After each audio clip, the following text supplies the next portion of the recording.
Well, hello everybody. Welcome back to the Raider roster report. This is Raider Sparks coming at you with another episode today. Where we're going to be talking about the interior defensive linemen for the upcoming draft here. Those specifically that would be a good fits for the Raiders, and we'll kind of preview some players that we'll have our eye on here coming up at all the combine and pro days, those types of things. But first, I just want to say thank you to everybody. We're almost at 200 subscribers, so if you could please subscribe to the channel, share it with others so they can check it out and subscribe. Definitely like if you like it, make comments. Love to hear what Raider Nation has to say about the content and just about everything else that's going on around the team. Always good to get in conversations with people on the comment line and kind of go from there. But yeah, the last couple of videos we've done surrounding the draft, we've taken a look at the wide receivers and specifically an X receiver. And I think that's, as we sit today before free agency and everything else, I think that's our number one target. Second, or probably 1B, would be our cornerback. We need a lockdown cornerback. And so the last episode we did, we kind of went over a couple names there and some prospects that could fill out our cornerback roster. But tonight we're going to focus on the interior defensive linemen and definitely a big need. I think we have one on our roster right now. And I'm sure we'll get some in free agency and probably sign some of our own guys back, that type of thing. But we definitely need some impact players here, especially going to a 3-4. So it's my understanding that we'll be looking for bigger defensive linemen. So Gus Bradley and that type of thing. We're kind of looking for the quicker, speedier, faster, the sub 300-pound guys. We typically would have Hankins a little bit over the 300 mark, but everybody else is sort of around the 300 or under. We'd use sort of the undersized tackles like Farrel and things like that. So I believe now that we're going to go to the 3-4 look, we'll be looking for a nose tackle, real heavy guy, and then our D tackles or D ends, however you want to call them, guys that are going to line up between the guard and tackle. We're definitely going to want them over the 300-pound mark and preferably the 310 plus guys. I believe that's what we'll be looking for with our defensive tackles. So if we kind of take a look at what's going to happen probably in the first round, a few names that come up, obviously Jordan Davis out of Georgia, DeMarvin Leal at Texas A&M, and I think maybe Perrion Winfrey may have played his way from the Senior Bowl MVP into possibly the first round, late second round. And Jordan Davis, I was really high on him. I think he's a great player. I just don't know positional value wise if it makes sense with the holes we have on our team to take a two down type player, one that doesn't give us much pass rush upside. And honestly, we don't even know how many snaps we'd get out of him. So I don't think for this team and this roster, I don't think it would make sense.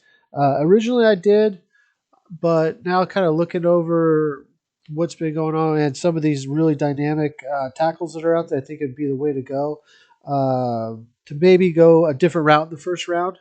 If 22, if we could go somewhere different with a D tackle, and I'll get to that in a minute. But the other one, DeMarvin Leal at Texas A&M, I was really high on him, but I think he's more of a 4-3 defensive end.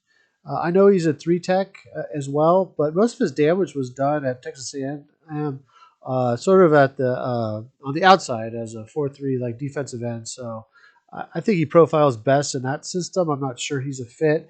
He's under 300, so if he comes to the combine like 300 plus, then yeah, we'll have a different conversation. But I kind of think he's going to even slim down a little bit more and be ready to become a defensive end on a 4-3. I think that's kind of his fit. And then Perrion Winfrey, I really like him, high energy and all that.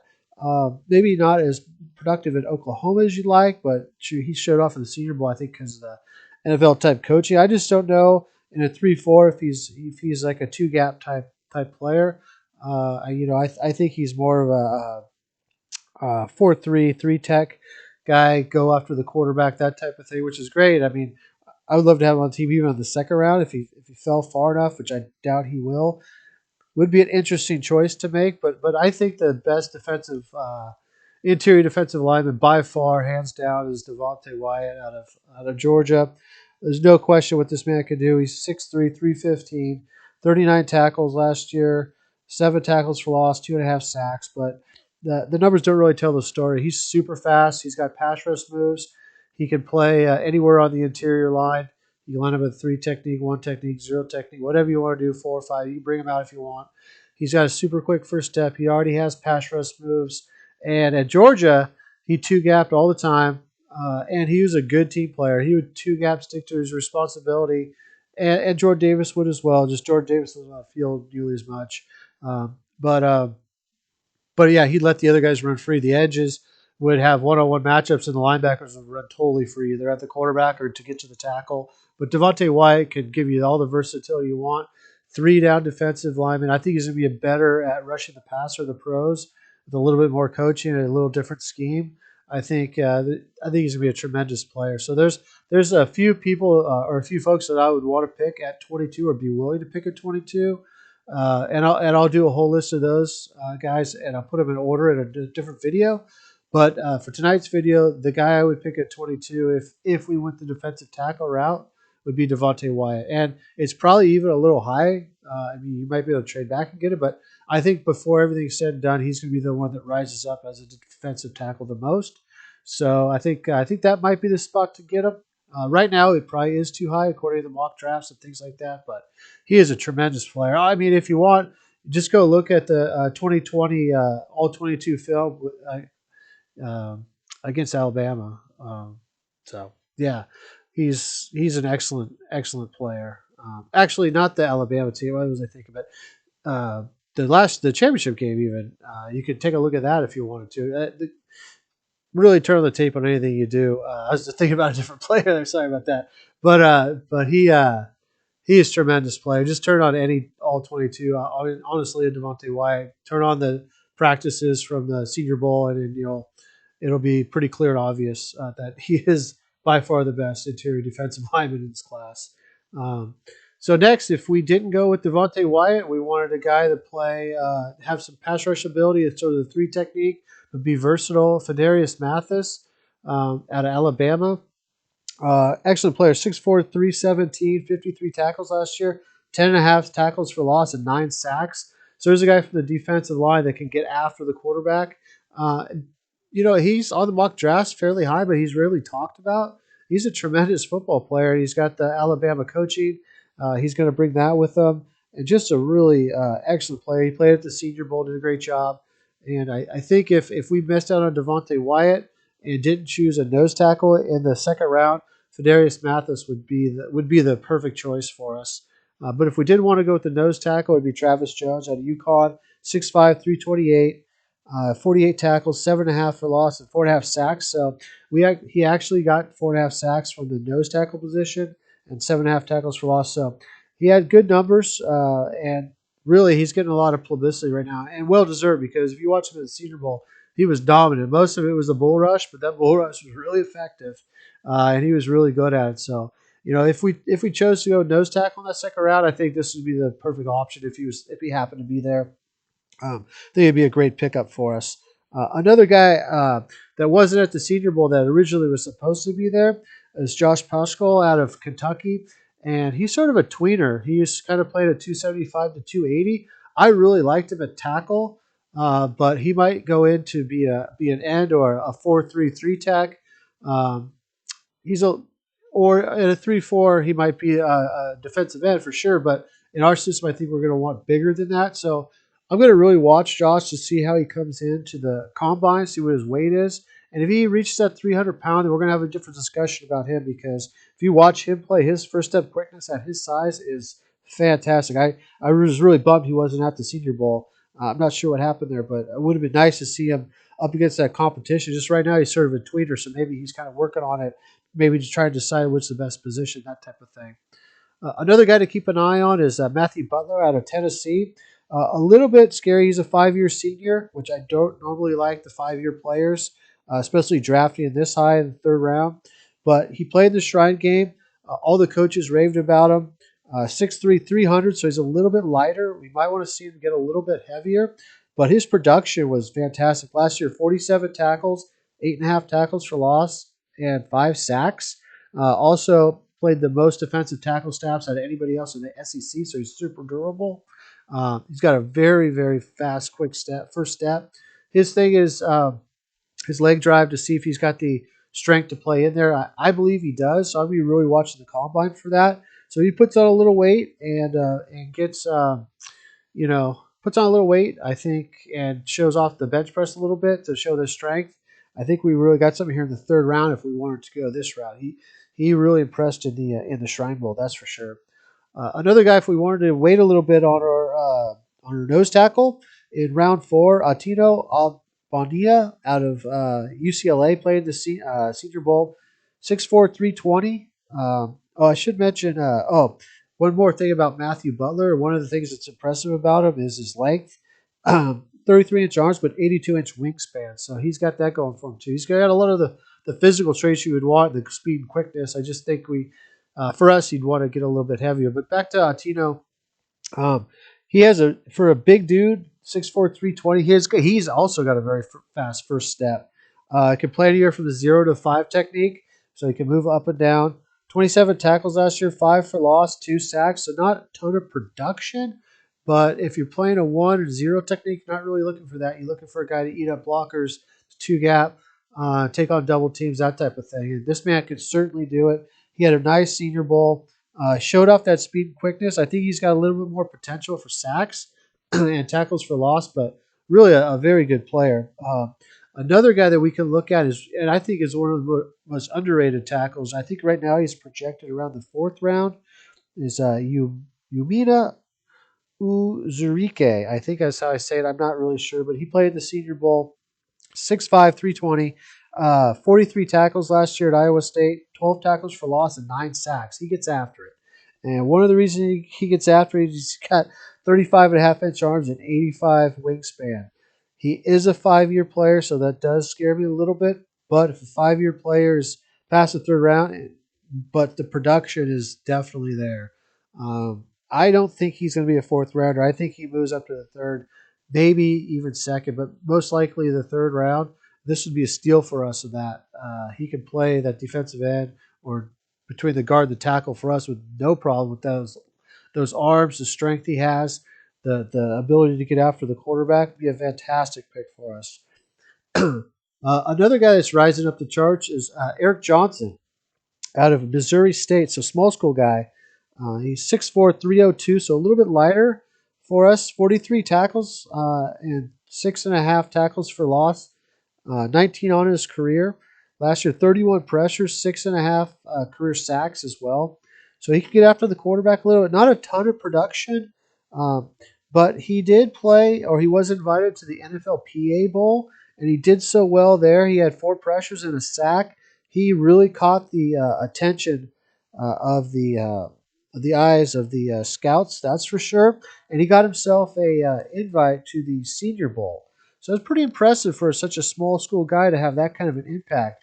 He got that coaching for sure. He's got 33.5-inch arms and a huge, big-time wingspan as well. So he's another guy, big length, that type of thing, and definitely helps him out get to the passer.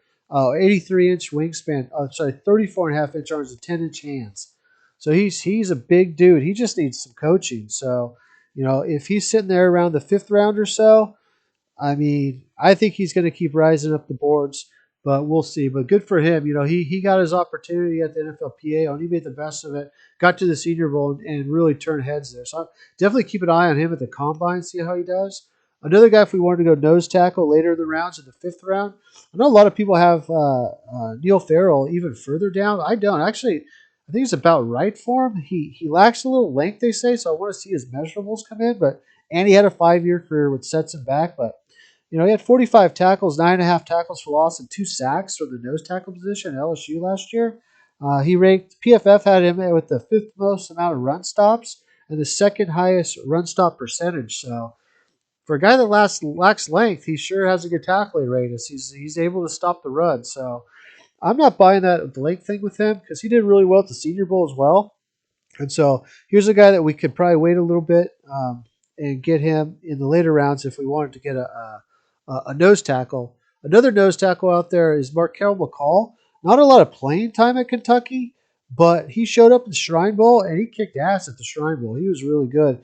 6'2", 346, so maybe not the prototypical height or maybe the arm length that that you might want, but he has 10-inch hands, 33. Oh, no, he's got length, 33 inch arms and 80 wingspans, and he's only 6'2". So he at Kentucky, he was playing like a 380 almost, or 370 something. He slimmed down from the Shrine Bowl to 346, if you want to call that slimming down.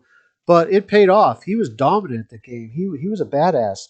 And see, on the season, very little production. He didn't play much. 9 tackles, 3.5 tackles for loss, no sacks. But he did create 2 forced fumbles. So here's a guy he might go undrafted, or he might go, 6th, 7th round, something like that. But he's definitely a guy in the late rounds if we want a 2-down player to run stop, and we don't want to waste draft capital or nose tackle too early in the draft. This could be a nice fill-in. Another guy, Noah Ellis out of Idaho. Another guy that went to the Shrine Bowl and turned heads. He had a 21-game career at Idaho with 93 tackles, 10 tackles for loss, and 3 sacks. So pretty productive player. The reason not a lot of games played, he had some trouble with grades. So he's not Einstein or whatnot, but I don't really care. I don't need my nose tackle to be like that. He gets after it. He's a strong dude, and he definitely turned heads at the Shrine Bowl. A couple other guys I'll mention is Dion Noble out of North Texas. He played in the Hula Bowl. He was at North Texas. He had a 5-year career, 6'4", 370, but not as much production. He did have 5 sacks, 9 tackles for loss, 2 forced fumbles, 51 tackles. Uh, you know, so not bad, but definitely another run stuffer that turned some heads at the Hula Bowl. So maybe somebody to keep an eye on. Another guy out of the Hula Bowl is Demetrius Taylor, who's actually I've seen climbing up boards right now from Appalachian State. So I'm curious to see how he does at the combine or pro day or whatever they have. 6'2", 290, but I think he actually came into the Hula Bowl heavier than that. Last year he had 24 tackles, 10.5 tackles for loss, 7 sacks. So he's a high motor guy. He's a 5-year guy.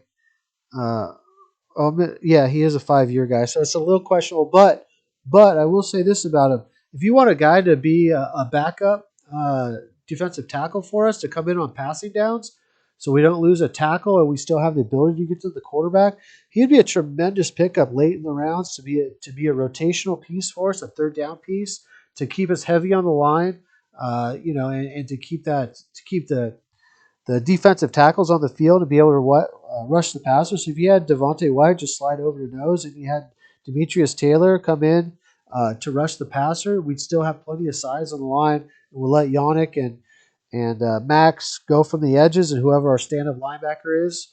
That could be a very good combination. So keep an eye out for Demetrius Thomas. Kobe Whiteside's another guy that kind of plays similar to that. 6', 300 pounds. He's another 5-year guy. 24 tackles, 2 tackles for loss and a sack. So not a ton of production out of Missouri, but he turned some heads at the Tropical Bowl, and just somebody maybe to keep an eye on as a UDFA guy. Another guy would be Keyshawn Camp out of Pittsburgh. Not a lot of production at Pittsburgh, but again, he was a Tropical Bowl voted Tropical Bowl best defensive lineman, and I know a lot of coaches wrote about him and stuff like that about some very productive activity. See a lot of good things in him. Again, he's another undersized guy that's got some pass rush ability. Just needs to be coached up. So those are just some guys kind of sort of at the end to look at for a UDFA. But I think one of the biggest risers might be Derrickangelo out of Penn State. A lot of the draft boards have him so low. He's a 5-year guy, which is again scary. But at the Shrine Bowl, man, he was turning heads. He had 29 tackles on the year, 5.5 tackles for loss, and 2 sacks. But very explosive, and supposedly he potentially could run a 4.6 40 at 300 pounds. If that happens, we're having a different conversation. This dude is good. He's explosive. The coaches all marveled and said he had hammer hands, which is exactly what you need to be an effective defensive lineman. So I'm not sure why right now he is as low as he is on so many of the draft boards, but I predict after people start getting a little bit more of a look and it starts coming around to the draft boards that we might see Derek start to rise a little bit, because I mean those are some physical traits you just don't really see, to be honest with you. So I mean if he's a little over 300 pounds, he's running a 4.6 40, we'll definitely put him in the conversation, especially if he's got the the hand skills, the powerful hands that everybody's talking about, or that they went away talking about from the Shrine Bowl, then it's just something we definitely got to look at. But there's some very good players in this draft as far as the defensive tackle, specifically players that will fit our scheme. I think definitely a top of class is Devonta Wyatt, so we definitely have got some players in there that if we did 22, but there's also plenty of other players that fit our scheme from defensive end or three technique, however you want to say it, the 3-4, or the nose tackle, the one technique, zero technique. Uh, but there's some big body dudes out there that with some pass rush ability and tackle for loss ability, big play ability. And so I listed out 11 guys that I think that I have on my radar. Again, after the Shrine Bowl or after the combines and pro days, and after free agency, we'll have a better idea of where to target the player in the draft and what type of player who we actually want. So anyways, I hope you like the video. Please hit the like button, subscribe, share it with everybody, comment. If I left somebody out, if I undervalued somebody, let me know. If you got a player that again I didn't hit on that you think I should, let me know. I'd love to find different prospects to talk about and that type of thing. But yeah, more importantly, yeah, please please subscribe, share it with everybody. Make comments. Let me know what you're thinking out there. And until next time, Raider Nation, I think I'll do the offensive line next. I was just going to do offensive tackles, but I think it's easier or maybe even better to do the whole line as a whole. So that's what I'll do next time. You give me a few days to get it all together, and then I'll get another video out to everybody. But for now, hey, we got some awesome prospects for receivers, some awesome prospects for cornerbacks, and now the interior defensive line prospects to help make this roster even better and get us to the Super Bowl. All right, if you want anything else, just let me know. Please comment, subscribe, like the video, and we'll talk to you later.